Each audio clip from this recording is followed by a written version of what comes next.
Эрхэм сонсогчдоо үе үеийн ухаантнуудаас суралцсан нэвтрүүлгийнхээ энэ удаагийн дугаараар Оросын холбооны улсын сэтгэл зүйч, мэдрэлийн эмч, эмчилгээний өөрийн гэсэн аргаараа олон хүнийг эрүүл болгож, амьдралаа дээшлүүлж, аз жаргалыг мэдрэхтэн тусалсан эмч Синельников Валерий Владимировичийн өөрийнхөө өвчнийг хайрл хэмээх номыг бүрэн ихээр нь та бүхэндээ хүргэх гэж байна.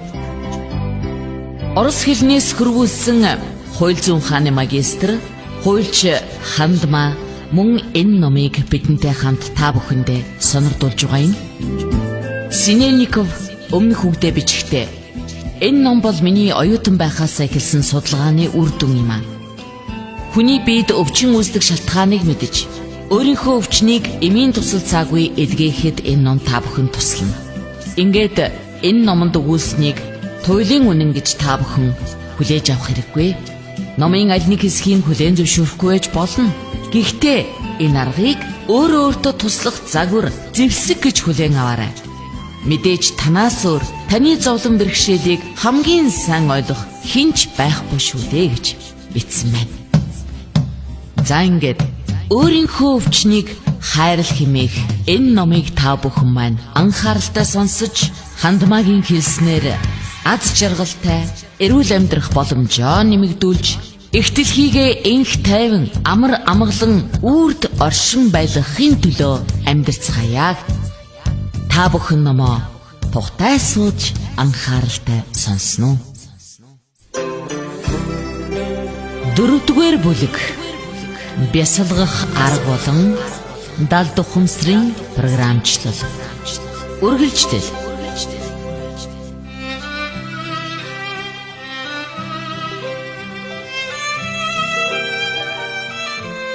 Би бүдүүн гэдэс ходоодны хавдрыг нь далд ухамсарыг програмчлах аргаар эмчилсэн тухай нэг жишээ дурдъя. Энэ нь эмчилгээний хэдэн зуун аргын нэг боловч танд өөрөө энэ аргыг хэрэгэлж сурах туслана. Далд ухамсарыг програмчлах аргыг мянган хүн дээр найдвартай туршсан юм а. Уг арга ямар ч өвчнөд тэр тусмаа ангаах ухаанд эмчилгээгүй гэж онцлогдсон хорт хавдар, хайр сэтгүүлд, эпилепси гэх мэтийг ч эмчилэхэд нэмэр болж байна. Надад үзүүлэхээр ходоодны шархтаа нэг залуу ирсэн. Удаан шансан, өвчин үргэлж хурцдаж, сүүлдээ бүр маш хүн дээр өвдөж. Тэр далд ухамсарын ярилцлагад орохыг шууд зөвшөөрсөн.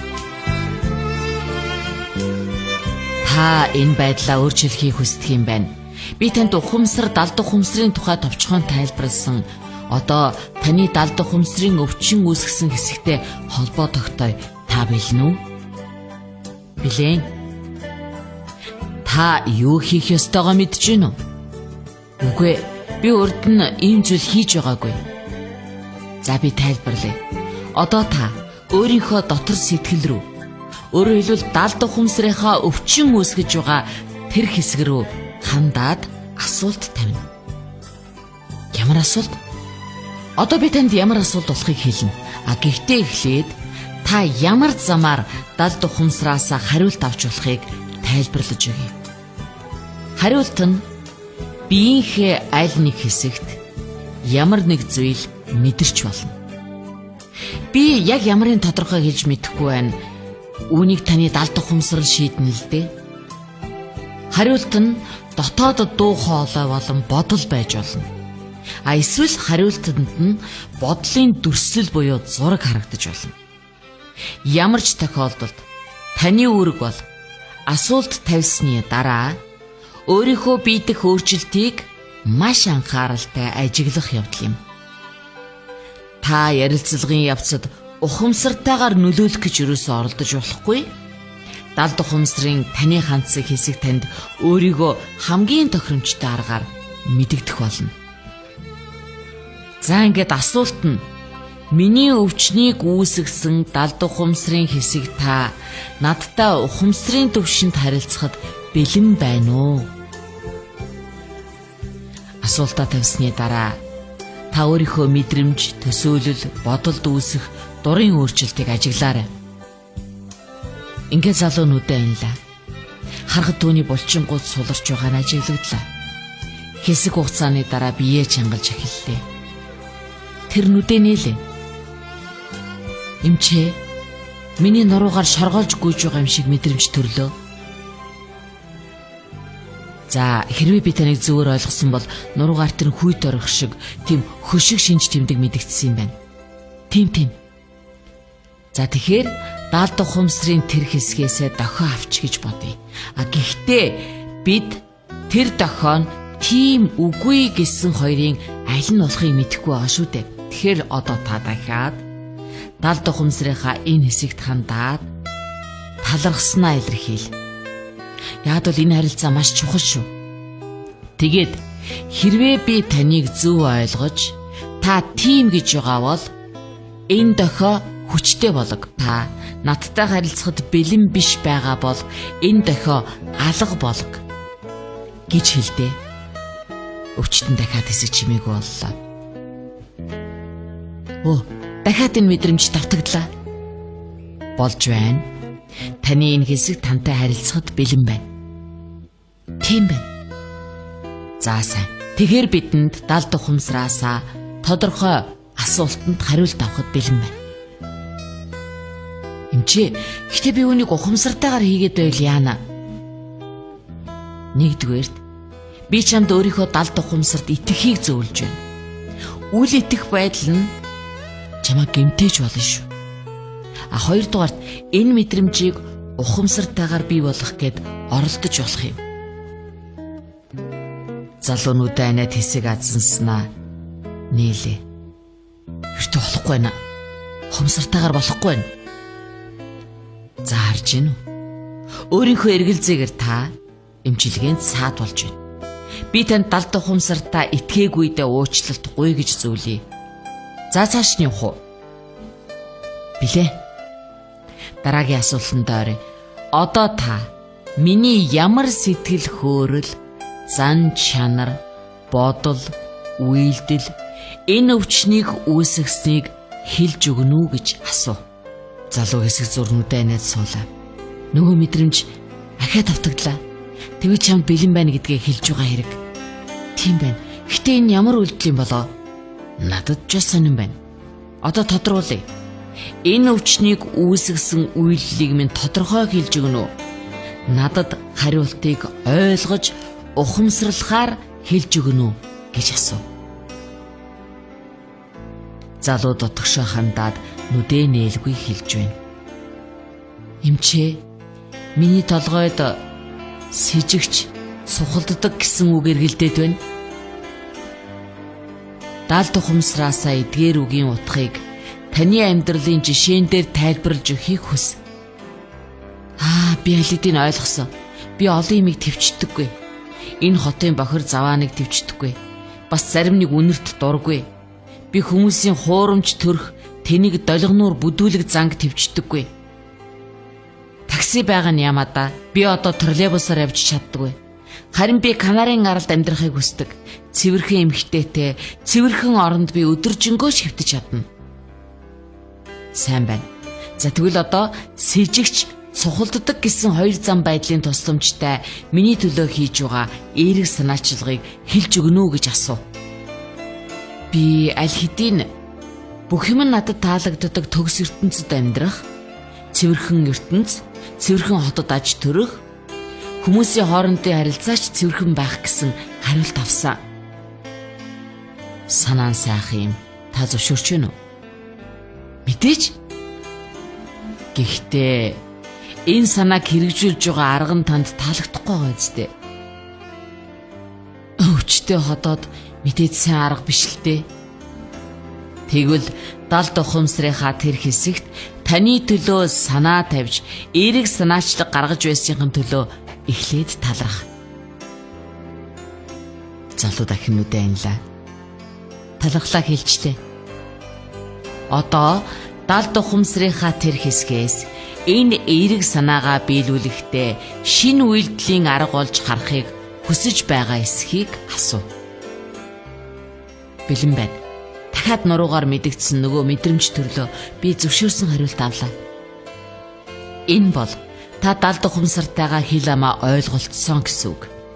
Тэгэхээр далд ухамсарын энэ хэсгээ дараах зүйлийг хийхийг гуй.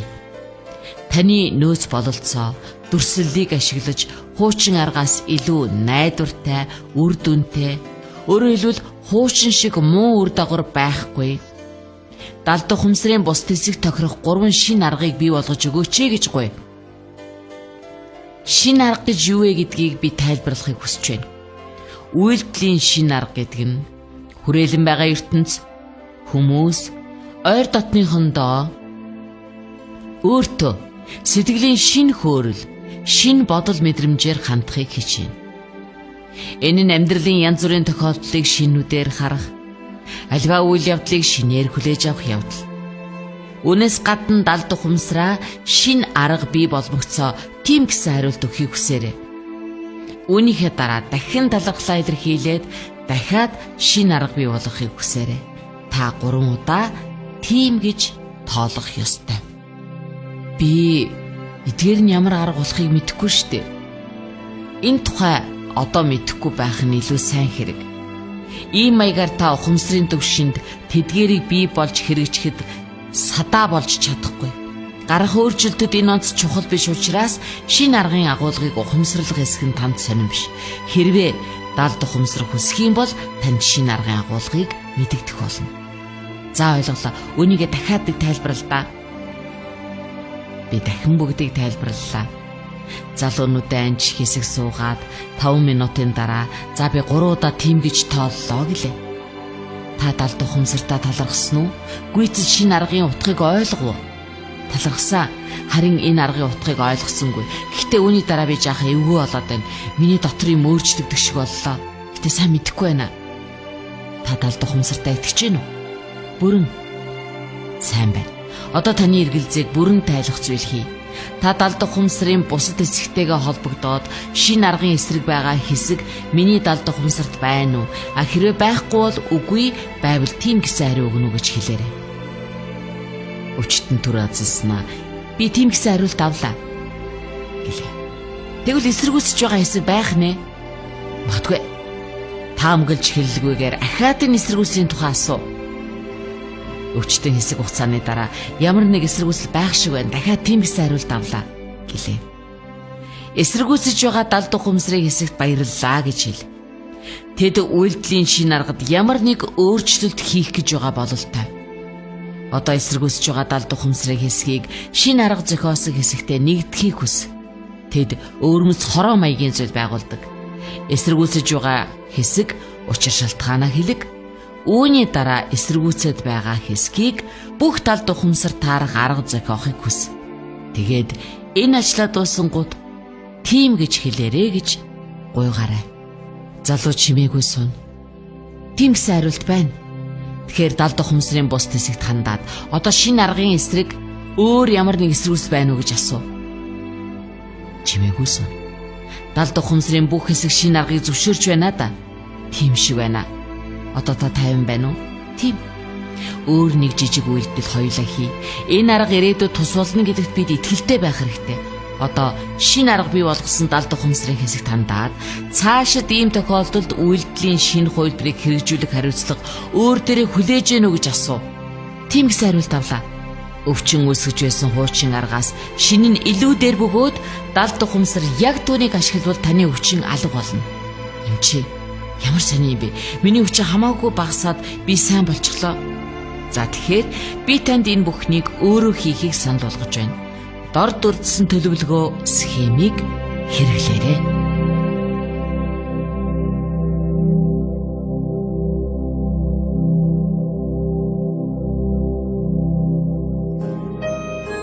Эрхэм сонсогч та бүхэн Оросын холбооны улсын сэтгэл зүйч, мэдрэлийн эмч Синельников Валерий Владимировичийн өөрийнхөө өвчнийг хайрал хэмээх номыг бүрэн ихээр нь сонсож байна.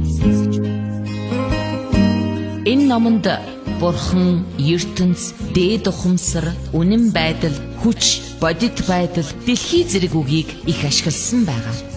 Энэ олон нэрээр хүмүүс бидний дотор байдаг. ертөнцийн ноёрхдог нууцлаг, онцлог шиг авгаа хүчийг бид нэрлсэн юм. Хэрвээ та шүтлэгтэй бол бурхан гэсэн үгийг ашиглаж болно. Харин та шашингүй үзлэр хүмүүжсэн бол хүч, энерги, үнэн байдал гэсэн үгийг хэрэглэнэ үздэй хэмээн Синельников энэ номонд өгүүлсэн байдаг юм аа. Амьдралаа эрч хүчээр, итгэл, найдвар, эрүүл мэндээр дүүргэх хүсэлтэй хэн бүхэн энэ номыг анхааралтай сонсоорой. Үргэлжлэл бий. Радио FM 107.5